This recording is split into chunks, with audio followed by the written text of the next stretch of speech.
ഇനി നമുക്ക് ഈ വകുപ്പ് വിഭജനത്തിന്റെ കാര്യത്തിൽ വന്നാൽ ഇപ്പോഴും ചില വകുപ്പുകളുടെ കാര്യത്തിൽ തർക്കം തുടരുന്നുണ്ട്. മുഖ്യമന്ത്രിക്ക് പ്രധാനപ്പെട്ട എല്ലാ വകുപ്പും നൽകേണ്ടതില്ല എന്ന നിലപാടിലാണ് കെ.സി. പക്ഷമുള്ളതെന്ന് പറയുന്നു. മുഖ്യമന്ത്രിയുടെ കയ്യിലുള്ള ഒരു വകുപ്പ് കോൺഗ്രസ് മന്ത്രിമാർക്ക് ആർക്കെങ്കിലും കൈമാറിയാൽ പ്രശ്നം പരിഹരിക്കപ്പെടുമെന്നുള്ള നിലപാടുകളുണ്ട്. നിയമമടക്കം കൂടുതൽ വകുപ്പുകൾ കെ.സി. പക്ഷം ലക്ഷ്യം വയ്ക്കുന്നു എന്നൊക്കെയുള്ള വിവരങ്ങൾ വരുന്നു. അപ്പോൾ ഫിഷറീസ് നൽകിയാലേ ഉന്നത വിദ്യാഭ്യാസം നൽകുമെന്ന നിലപാടിൽ മുസ്ലിം ലീഗ് ഉണ്ട്. എന്ന് വെച്ച് കഴിഞ്ഞാൽ തർക്കം തീർന്നിട്ടില്ല. ഈ വകുപ്പ് വിഭജനം ഇപ്പോഴും ഒരു തലവേദനയായി തുടരുകയാണല്ലേ മുഖ്യമന്ത്രി വി.ഡി. സതീശന്? അതെ ദിവ്യ, മന്ത്രി സ്ഥാനവുമായി ബന്ധപ്പെട്ട തർക്കങ്ങൾ അദ്ദേഹം വേഗത്തിൽ തന്നെ പരിഹരിക്കാൻ അദ്ദേഹത്തിന് കഴിഞ്ഞു. സാധാരണഗതിയിൽ ഇല്ലാത്ത വേഗത്തിൽ UDF ആ പ്രശ്നം പരിഹരിക്കാൻ കഴിഞ്ഞു എന്നുള്ളത് വി.ഡി. സതീശന് പ്രത്യേകിച്ച് അദ്ദേഹത്തിന് അഭിമാനിക്കാൻ കഴിയുന്ന കാര്യമാണ്. പക്ഷേ വകുപ്പ് വിഭജനവുമായി ബന്ധപ്പെട്ട ചില തർക്കങ്ങൾ ഇപ്പോഴും നിലനിൽക്കുകയാണ്. അതിൽ ചില വകുപ്പുകളുമായി ബന്ധപ്പെട്ടാണ് ചില പ്രശ്നങ്ങൾ നിലനിൽക്കുന്നത്. ഫിഷറീസ്, ഉന്നത വിദ്യാഭ്യാസം, അതുമായി ബന്ധപ്പെട്ട ചില ആശയക്കുഴപ്പങ്ങൾ നിലനിൽക്കുന്നുണ്ട്. ആശയക്കുഴപ്പങ്ങൾ ഇന്ന് തന്നെ പരിഹരിക്കപ്പെടും എന്നാണ് കരുതുന്നത്.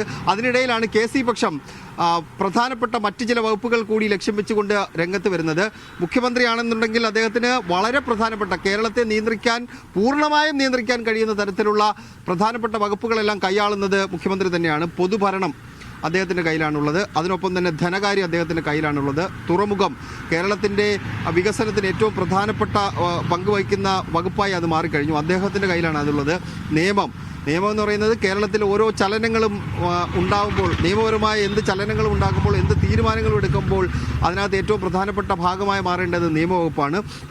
ആ നിയമവകുപ്പ് അടക്കം കേരളത്തിൻ്റെ അദ്ദേഹത്തിലേക്ക് മാത്രം ചുരുങ്ങുന്ന തരത്തിൽ ഉള്ള വകുപ്പുകൾ അദ്ദേഹത്തിന് കിട്ടി എന്നുള്ളതാണ് കെ.സി. പക്ഷത്തിൻ്റെ വിമർശനം. അതുകൊണ്ട് അതിൽ നിന്നൊരു വകുപ്പ് എടുത്തിട്ട് കോൺഗ്രസിലെ ഏതെങ്കിലും മന്ത്രിമാർക്ക് കൊടുത്താൽ ഇപ്പോഴുള്ള പ്രശ്നം പരിഹരിക്കാൻ കഴിയും എന്നുള്ളതാണ് കെ.സി. പക്ഷം പറയുന്നത്.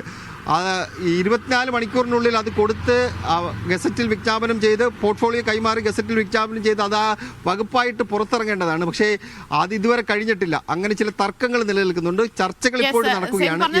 കെ.സി. പക്ഷത്തിന്റെ ആ ഒരു ആവശ്യം, ആ നിലപാട് ഒരുപക്ഷെ ചർച്ച ചെയ്യേണ്ടതാണെന്ന് തോന്നുന്നു. കാരണം നിയമം, തുറമുഖം, ധനം, പ്രധാനപ്പെട്ട 3 വകുപ്പുകൾ അത് മുഖ്യമന്ത്രി ഒറ്റയ്ക്ക് ഇങ്ങനെ കൈകാര്യം ചെയ്യും എന്ന ഒരു ചോദ്യം കൂടിയുണ്ട്. ഇതിലിപ്പോൾ ഏത് വകുപ്പാണ് കെ.സി. പക്ഷം ലക്ഷ്യമിടുന്നത്? അതിൽ ധനകാര്യം വിട്ടു നൽകണമെന്നാണോ അവർ പറയുന്നത്? അല്ല ദിവ്യ, ഒരൊറ്റ ചോദ്യമാണെങ്കിൽ ഒരൊറ്റ ഉത്തരം. നിയമവകുപ്പാണ് അവർ ലക്ഷ്യം വെക്കുന്നത്.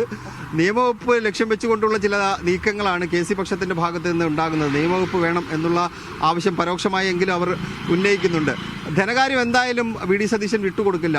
അത് അദ്ദേഹം തീരുമാനിച്ചതാണ്. പക്ഷേ ഈ ആവശ്യങ്ങൾ ഉന്നയിക്കുമ്പോഴും ഒരു പ്രധാനപ്പെട്ട കാര്യം ദിവ്യ മനസ്സിലാക്കേണ്ടത്, വി.ഡി. സതീശൻ ഇതുവരെ അതിന് അനുനയത്തിന് വേണ്ടി തയ്യാറായിട്ടില്ല. അദ്ദേഹം ഈ വകുപ്പുകളിലൊന്നും വിട്ടു നൽകാൻ കഴിയില്ല എന്നുള്ള നിലപാടിനാണുള്ളത്. കാരണം ആഭ്യന്തര വകുപ്പ് അദ്ദേഹം സമവായത്തിൻ്റെ ഭാഗമായിട്ട് വിട്ടു നൽകിയിട്ടുണ്ട്.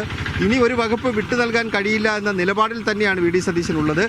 അത് പക്ഷേ മറ്റൊരിടത്ത് സമ്മർദ്ദം, കെ.സി. പക്ഷത്തിലുള്ള സമ്മർദ്ദം അത് ചെറുതല്ല വി.ഡി. സതീശന് മേലുള്ളത്. അത് കോൺഗ്രസിൻ്റെ ദേശീയ നേതൃത്വവുമായി ബന്ധപ്പെട്ട് പോലും സമ്മർദ്ദങ്ങൾ നേരിടേണ്ടി വരുന്നുണ്ട്. ആ പ്രശ്നം എങ്ങനെ പരിഹരിക്കുമെന്ന് നമുക്ക് വരും സമയങ്ങളിൽ അറിയാം. എന്തായാലും ലീഗിന് ഫിഷറീസ് കൊടുത്ത ഉന്നത വിദ്യാഭ്യാസം ഏറ്റെടുക്കാനുള്ള നീക്കമാണല്ലോ നടക്കുന്നത്.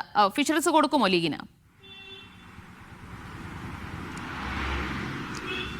ഫിഷറീസ് ലീഗിൻ്റെ നേതാക്കന്മാരുമായി സംസാരിക്കുമ്പോൾ ഫിഷറീസ് ഉന്നത വിദ്യാഭ്യാസവുമായി ബന്ധപ്പെട്ട് ഞങ്ങൾക്ക് തർക്കങ്ങളില്ല എന്നാണ് ലീഗിൻ്റെ നേതാക്കന്മാർ പറയുന്നത്. പക്ഷേ അത് പറയുമ്പോൾ ഒരു പ്രധാനപ്പെട്ട വിഷയം ദിവ്യ, ഇതൊരു സാമുദായിക വിഭജനമായിട്ട് മാറുന്ന തരത്തിലേക്ക് കാര്യങ്ങൾ പോകുമോ എന്നുള്ള ആശയക്കുഴപ്പവും ആശങ്കയൊക്കെ നിലനിൽക്കുന്നുണ്ട്. കാരണം ലത്തീൻ സഭ ചില ആശങ്കകൾ പങ്കുവച്ചിരുന്നു. അവർക്ക് കടലറിയുന്നവർക്ക് വേണം ആ വകുപ്പ് കൊടുക്കാൻ എന്നുള്ളതാണ് അവരുടെ ആവശ്യം.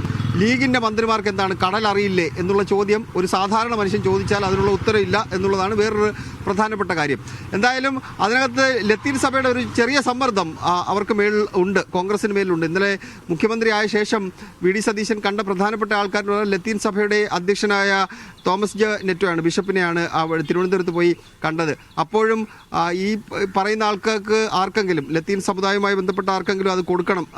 ഷിബു ബേബി ജോൺ ലത്തീൻ സമുദായത്തിൽപ്പെടുന്ന ആളാണ്. പക്ഷേ അദ്ദേഹത്തിന് ഇപ്പോൾ തന്നെ വനം വകുപ്പ് കൊടുത്തിട്ടുണ്ട്. വനം ഏറ്റെടുത്ത ശേഷം ഫിഷറീസ് നൽകുമോ? പക്ഷേ ഷിബു ബേബി ജോൺ അതിന് സമ്മതിക്കുമോ എന്നുള്ള ചോദ്യം നിലനിൽക്കുകയാണ്. ജനീഷിൻ്റെ പേര് പറഞ്ഞു കേൾക്കുന്നുണ്ട്. പക്ഷേ ജനീഷിൻ്റെ സമുദായം വേറെയാണ്.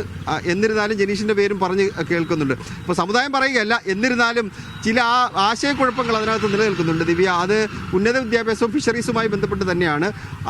അതുകൂടി പരിഹരിച്ചാൽ മാത്രമേ പോർട്ട്ഫോളിയോ തയ്യാറാക്കി ഗവർണർക്ക്, മുഖ്യമന്ത്രിക്ക് കൈമാറാൻ കഴിയുകയുള്ളൂ. യെസ്, എന്തായാലും സത്യപ്രതിജ്ഞ ചെയ്ത ശേഷവും വലിയ സമാധാനമില്ല UDF-നെ സംബന്ധിച്ച്. കാരണം തർക്കം അങ്ങനെ തുടരുകയാണ്. വകുപ്പ് സംബന്ധിച്ചുള്ള തർക്കങ്ങൾ